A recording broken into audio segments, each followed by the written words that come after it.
Y esa es la pregunta que vamos a hacer esta noche. ¿Qué sabemos realmente de los almacenes de residuos nucleares? Les presento a nuestros invitados aquí en Madrid hoy, Carlos Bravo, que es responsable de la campaña de energía nuclear de Greenpeace, y a Eduardo Gallego, que es responsable de las asignaturas y los proyectos de investigación que tienen que ver con la seguridad nuclear, la protección radiológica, casi nada, y la gestión de los residuos radioactivos. Señores, buenas noches. Buenas noches. El debate está en la mesa. Yo no quiero debatir, lo que quiero es informar, pero para empezar, ¿no creen ustedes que hay demasiada desinformación en general?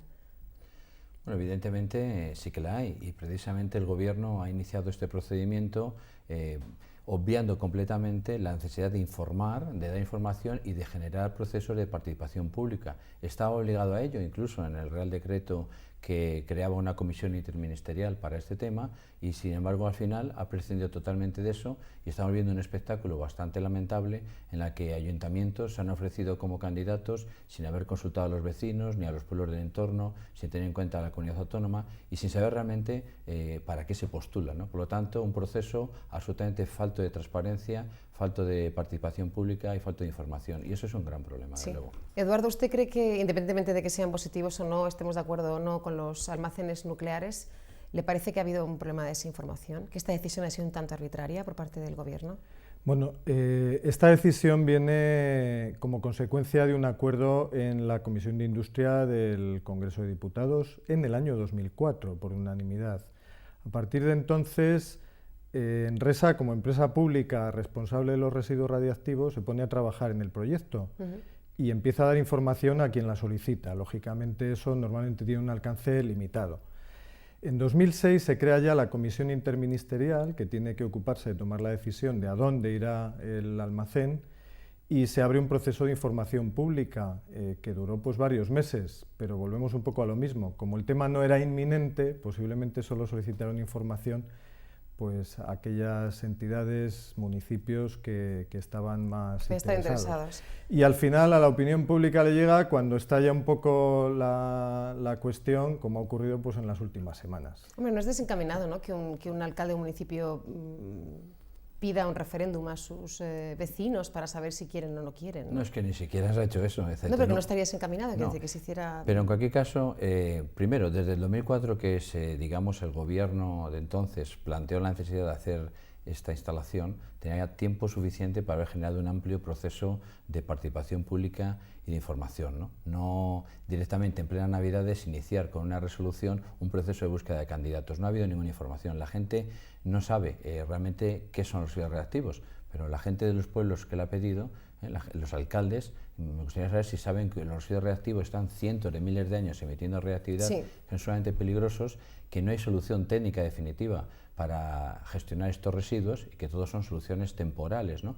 Y que además lo que nos parece lamentable es que se esté tentando a los alcaldes ofreciéndoles dinero público para que acepten una basura que realmente nadie quiere. Y si esta instalación fuera tan inofensiva y tan maravillosa como nos quiere vender el Ministerio de Industria, pues se la estarían disputando pues el Ayuntamiento de Madrid, el de Barcelona, bueno, y no se trataría de llegar al pueblo más pequeño y más despoblado de España para que se quede una instalación de este tipo. Carlos, bueno, si le parece bien, porque es muy largo decir almacén temporal centralizado de residuos nucleares, vamos a decir almacén nuclear a partir de ahora. Bien. Y para que en casa el debate sí o no, y quien no esté informado y le interese el tema pueda enterarse un poco más, yo les voy a hacerle una pregunta a los dos. No se extienda mucho para que les dé tiempo a contestar a los dos, pero para que todos quedemos con todos los temas bastante claros. ¿Es seguro o no es seguro un almacén nuclear?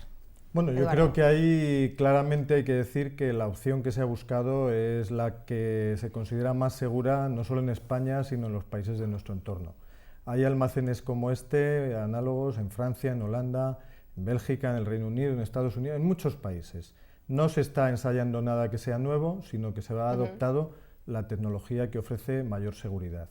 Lo ha evaluado el Consejo de Seguridad Nuclear como organismo público también responsable de la seguridad, y ha llegado a la conclusión de que es perfectamente seguro, y por lo tanto pues de lo que se trata ahora es de ubicarlo. Eso es lo que nos falta ahora, ubicarlo simplemente. Pero ustedes, Carlos, desde Greenpeace lo tienen clarísimo, ¿no?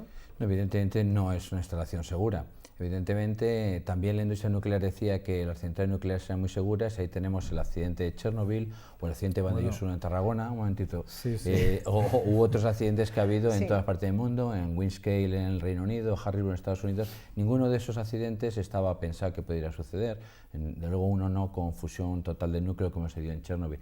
Por lo tanto, aquí siempre hay riesgo. La energía nuclear es una tecnología que tiene riesgos y el almacén nuclear, el cementerio nuclear centralizado, como se quiera llamar, pues tendrá riesgos no solamente derivados de la manipulación del combustible gastado de estos residuos de radioactividad dentro del almacén, sino también los transportes. Los transportes que habrá que hacer desde las centrales nucleares a ese lugar son muy peligrosos. Los contenedores superan unas pruebas muy insuficientes que no resistirían determinadas condiciones, por ejemplo, un choque frontal a más de 50 km por hora o un choque con una superficie punzante a más de 16 km por hora. En fin, son situaciones de accidente que se han dado en muchas ocasiones y por lo tanto podrían afectar a un transporte de estas características. Y luego no hay que olvidar que los alcaldes muchos no lo saben, que además de ese almacén se oferta un centro que llaman tecnológico asociado, que es un centro de experimentación nuclear que tendrá un reactor nuclear experimental. Se habla de un parque empresarial. Bueno, pero esos son eufemismos, porque en realidad es un centro de I+D nuclear para experimentar en transmutación, que tendrá que tener un reactor nuclear experimental, manejo de combustible, generación de residuos. Por lo tanto, todo el paquete es realmente muy peligroso, es un caramelo envenenado. Bueno, como Carlos ha hablado de muchos temas seguidos, yo creo que tengo que ir un poco dando la puntualización a cada uno de ellos. Primero, los residuos es verdad que los ha generado la industria nuclear, industria que nos ha estado produciendo electricidad a todos los españoles desde hace más de 40 años. No los gestiona la industria nuclear, los gestiona una empresa pública, bajo la supervisión de un organismo público y con las autorizaciones y los proyectos que aprueba el gobierno. O sea, estamos en manos absolutamente de lo que serían las administraciones públicas. Eso vaya por delante. No es un proyecto con ánimo de lucro ni de la industria, sino de lo que es el sector público. Segunda cuestión, el tema de los transportes. Efectivamente, los ensayos a los que alude Carlos, bueno, pues podrían verse excedidos en alguna circunstancia accidental. Pero es que hay ensayos también y hay muchos vídeos que se pueden incluso consultar en YouTube, donde a ese tipo de cofres de transporte se les estrella contra locomotoras, se les hace caer desde 50 metros de altura y quedan indemnes. Incluso en Alemania han hecho explotar tanques de propano, han estrellado misiles contra ellos. O sea, eso le voy a preguntar, porque la polémica es decir... El transporte además no va a ser un transporte, normal en medio del tráfico, va a ser un transporte escoltado. Y además con preferencia, si puede ser, por ferrocarril, para evitar molestias a los ciudadanos, fundamentalmente. O sea, que estamos hablando de algo que perfectamente se puede controlar.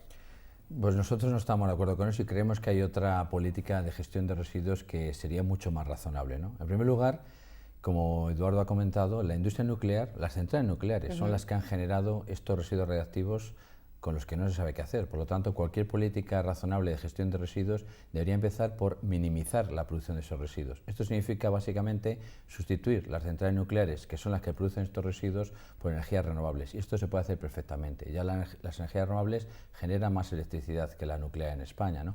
Y desde luego, con los residuos que ya hay producidos, y eso lamentablemente es un problema con el que algo hay que hacer, hay que buscar un gran consenso social, cosa que no se está buscando con este procedimiento, un consenso social, territorial y político que nos está dando, y para nosotros la opción técnica menos mala, estudiada a nivel internacional por nuestros técnicos, es que los residuos reactivos se queden en las centrales nucleares donde se han producido, en almacenes individualizados en superficie, utilizando la tecnología de contenedores en seco. Esa es la opción menos mala y de luego creemos que es mucho peor, por todos los riesgos que hay asociados al proceso, trasladar todos esos residuos y llevarlos a un lugar centralizado, en un lugar, además, como muchos de los que están buscando, que no han tenido nada que ver nunca con la industria nuclear y que no han sufrido nunca la contaminación, incluso rutinaria, que generan estas instalaciones.